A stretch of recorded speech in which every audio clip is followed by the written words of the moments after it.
Welcome to Young and Adulting, a podcast of the young adults community at Christ Fellowship Church. Our hope is to create a safe place for authentic conversation around the ins and outs of life as we all try to navigate following Jesus in the world we live in today. Thanks for joining us and welcome to the conversation. All right. What's up, podcast world? I'm excited for today's session. We are actually kicking off our podcast episode live from Christ Fellowship Conference 2022. My name's Tyler, going to be your host for the episode today, joined by my new friends, Logan and Mike, and really excited for this conversation today, guys. We're going to be talking a little bit about faith and fitness. And for those who are tuning in and looking at you guys in your sweatshirts, right now, I'm automatically curious. 11th Element. Yeah. What does it mean? Where did it come from? Yeah. Tell us a little bit more about what we're talking about today. Yeah. So first, thanks for having us on. Yeah. We're both pumped to be here. If I go back to maybe 3 years ago, and I can give you the very beginning of the whole deal. I just had a passion for fitness and ministry. Yeah. And I said, man, what can I do to like bring these two things together and still be able to support my family, right? And like make a living. And then it just snowballed, and I was trying to follow God's lead on what He had for that vision, right? And it just kind of continued to develop into what we see as now 11th Element. So it started in like a CrossFit gym, and the concept was that, man, there's kind of these 10 elements of fitness. Like speed and strength, agility, balance, power, and if you address each of them in a well-balanced way, then you're a well-balanced athlete. Right. We're saying, man, let's incorporate one further element, the 11th element of working on our faith or our spirit, and then we are more of a well-rounded person, right? Not just an athlete. Yeah. And so we seek to incorporate this 11th element into everything that we're doing, and kind of our tagline is that we're combining and elevating the importance of physical and spiritual health, right? And we're doing that by providing this like pastoral presence to the fitness world, right? And that's kind of the vision where it started, and the Lord has just been super faithful in helping like develop the vision, right? Because from day one, man, it was very unrefined, and kind of took that step of faith. Okay, God, like I feel you're calling me into this, but I don't know what it is. And then it kind of developed into a little bit of what we see today. Yeah, 11th Element, I mean, it's a nonprofit, we're a nonprofit organization, 501c3 with the state of Florida, and we've actually expanded outside the state of Florida already, but, that's how we function. In some ways a church, in some ways we're a bridge to the local church, in some ways, we're trying to just bring Jesus to people, man. And we saw that there's a community that's naturally formed already in a gym, especially in a CrossFit gym, where Logan's at a CrossFit gym here in Delray Beach, and I'm at another gym, and so when you go to the gym, you're working out with people. Maybe you're in a workout class. There's a natural community that's already there, and so we're just thinking like, how can we infuse that fitness, community with some Jesus and bring it there? And so that's how it kind of functions. We combine a workout with a Bible study. When we're trying to explain it simply put, it's like a workout class and a Bible study. So if you came to an 11th Element location or an 11th Element experience, we don't have our own building. We don't have 11th Element gyms. We're in different gyms. We partner with local gyms. We want to go where people already are. You know what I mean? We're not trying to bring them to us. So we're going to local gyms. People are already there. I'm a trainer. He's a trainer. So we have pastoral trainers that are kind of like in these places, and they're also somewhat theologically trained, not like seminary grads or anything like that. They're just, people that love Jesus and love working out. So we do workouts, they're like HIIT interval workouts, like a set time period where you're going through a workout.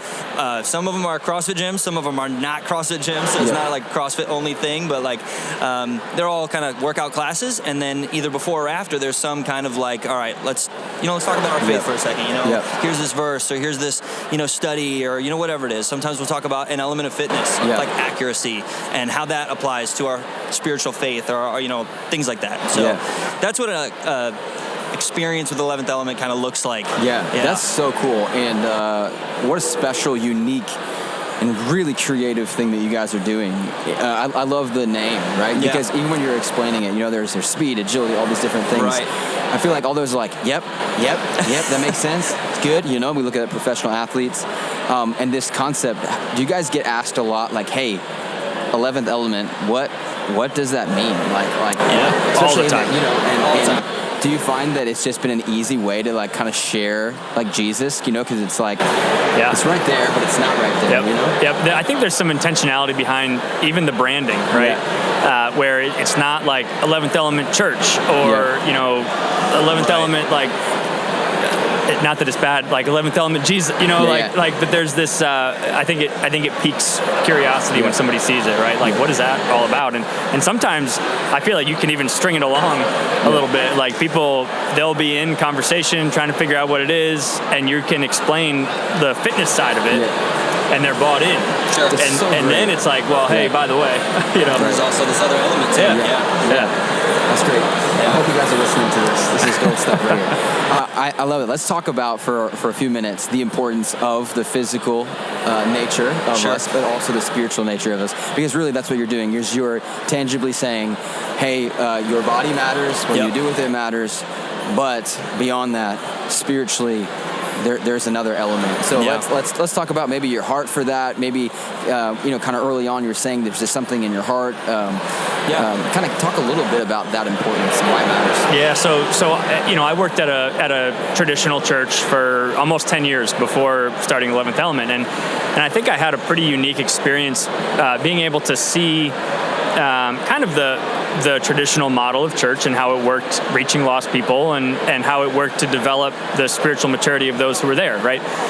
And man, as the vision continued to develop, I just said it would be so awesome to see the super mature Christian guy like care more about his health, and like, hey, come with me to like what we're doing, and like let's work on our physical health. But I also want to see the super fit, jacked, strong guy, like, hey, come along with me and let's work on our spiritual health.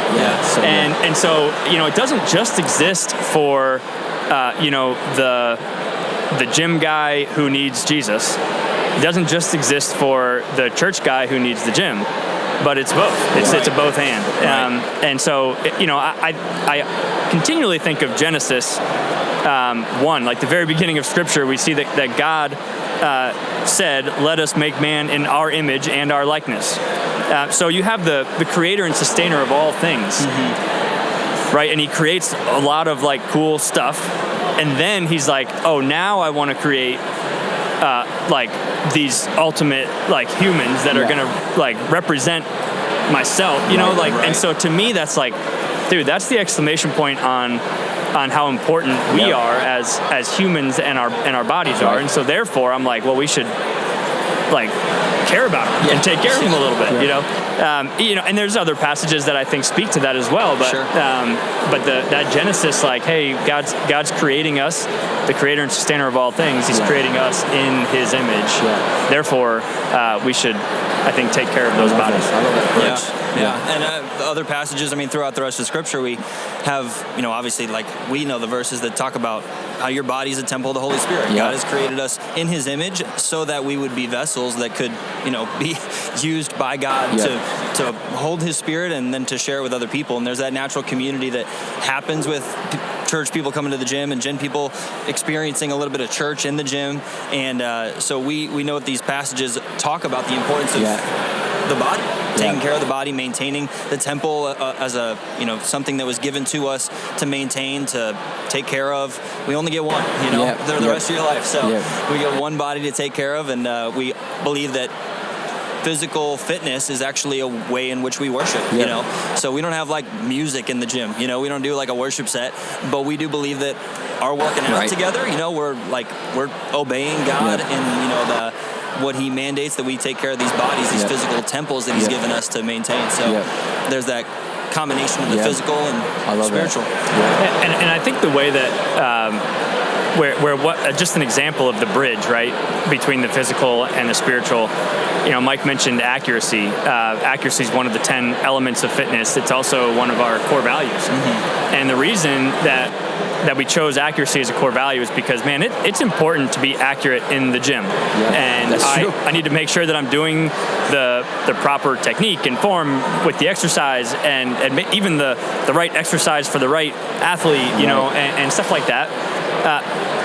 But it's also accurate for me, or it's also important for me to be accurate theologically and spiritually, and even more so, right? Because, man, I think that it can be a matter of life and death, right? If I get my gospel wrong,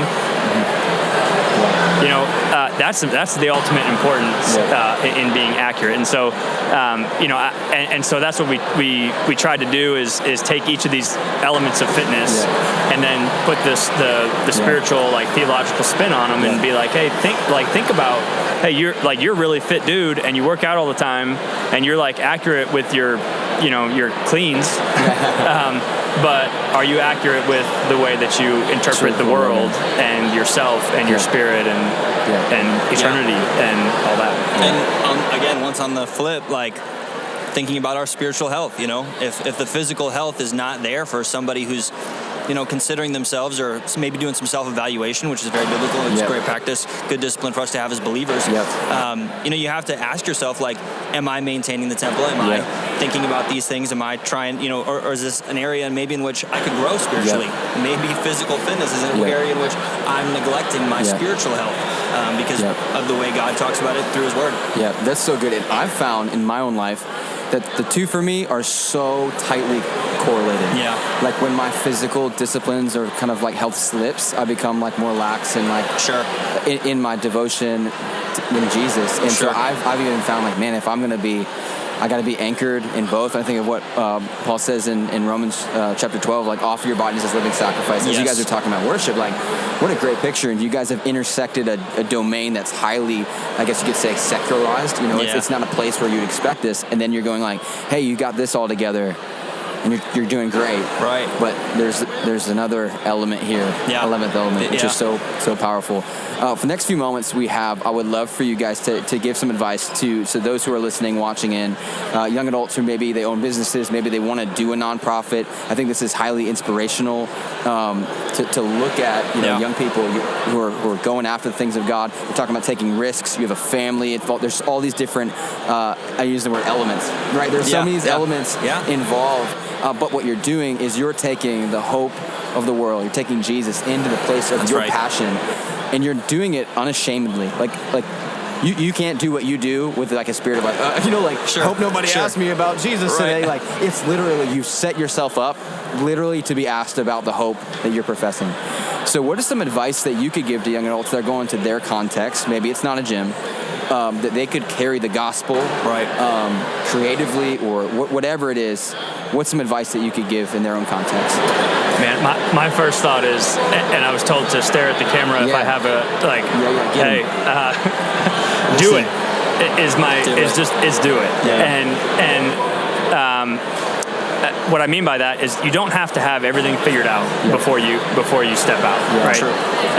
But, you know, if you're feeling this call, if the Lord truly has placed this on your heart, He's going to provide what it is that you need for it to happen, right? And not everybody's going to, and from experience, not everybody's going to believe that what you're doing is going to work. If it's like maybe outside the box a little bit, like there was some pushback on my, like, vision casting. Let's talk about that for a second. If you're comfortable. Oh yeah. You know, what are some of the emotions? What are some of the conversations that you had to navigate? Because you're like, God's called me to do this. Oh yeah. Right. You're starting to share it, right, which is a vulnerable thing. And then you're receiving feedback that maybe you weren't anticipating. Yeah. I mean, I have a couple thoughts going back and forth in my mind when you asked that question, but there were some people, some more established traditional churches that I spoke to when I was first starting, and they're like, what are you doing? Like, that's not church. Okay, like, tail between my legs, like, okay, sorry, you know, like, I run away. Or I think of, man, when I first, and I find this out, you know, hindsight, when I was first leaving my more traditional church, I was a youth pastor, and I told my boss, he tells me now, he's like, man, when you brought this idea to me, he's like, dude, I did not think that this was going to work. and I tell him, like, I kind of could tell, like, just, from the way, and he's like, yeah, but look at this now. It's like such a cool thing that the Lord's obviously, doing some pretty cool work. And so, to answer your question, you're going to feel, there's going to be feelings of like seclusion, like you're on an island by yourself, like, and you already don't know what you're doing, really. And so then when you have people that are kind of like pushing back on that a little bit, just be ready. That's a really, really difficult thing. And the main thing that got me through that season was having a particular, I'll call it like a champion for me. And he's actually here somewhere, but his name's Casey Cleveland. And if he, I don't even know how much he really believed in the vision himself. I think he did, but he just believed in me, right? And he's like, dude, like, I'm your champion. I'm gonna push you to do these like really cool. And dude, that just like, and maybe I'm more of a sensitive guy, and so that had a deeper impact on me. But but that was one of the, if not the most significant things that got me to like press on, Yeah. So yeah, there's going to be opposition. There's going to be pushback, but ultimately you got to rely on the Lord's call. That's the most important thing. And then if you can find that champion who's gonna really push you, that was significant for me. Yeah. I mean, do it, and that is great encouragement. And even you said, like, you don't always know what you're doing, but like you figure it out. I don't even think we ever really know what we're doing. Like, especially as young adults, like we're always trying to figure stuff out. I think control is like one of the biggest, most self-deceiving like illusions that we have. Like, even when we think we know what we're doing, we don't actually know. Everything is in God's hands, and we're trusting Him to make it work. We make plans, and God laughs a little bit, and He, ultimately it works out because He's going to do it, not us, right? So we're trusting Him with this whole thing. Do it. I would echo that, and then I would say, like, get creative. You're saying, like, how could people creatively do this? Don't limit yourself, and don't limit God. Like, what God could do. Who would have ever thought that God could do church outside of a church building, like how we've defined it? God's doing church in gyms now. So, like, who saw that coming, right? But get creative, and this is a combination of our passions. So, like, what is it that you're passionate about? And then how could God use that? God gives us gifts, talents, and passions, and things that we desire to do and grow in. He gives us those on purpose. He puts those in our hearts on purpose because He wants to use them. And so He's using these for us, like fitness for us to combine it with our faith.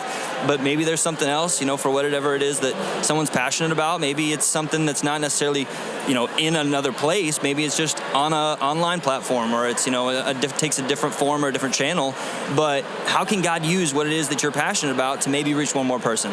Maybe reach one more person with who He is and make His name known, Well, guys, thank you so much. Yeah. I love the last 15 minutes we've gotten to talk. Mike, Logan, thanks for sharing. Where can we find more about what you're doing and what's next? So website 11theelement.org. We're on the socials. We got Instagram. It's just 11th_element_. Facebook. If you search 11th Element, you'll find us there as well. Find a location. Come see us. Yeah, dude. We'd love to work out with Come you. get a workout in. Everything's scalable. Everything's modifiable. You don't be intimidated. Anyone can work out with us. We can all talk about Jesus. It's great. Come on. Well, thank you, guys. Yeah. Appreciate taking for having a few us, man. minutes. This is awesome. And for those of you who are tuning in, we love you. Be sure to check these fellas out, and we will see you next time. We out. Thanks for joining us for this episode of Young and Adulting. Don't forget to tune in Thursdays at 7:30 p.m. on our YouTube channel, and follow us on Instagram at cf.youngadults. And if there's a topic you'd like to talk about, we want to hear about it. Send us an email or leave a comment with your thoughts. We'll see you next time.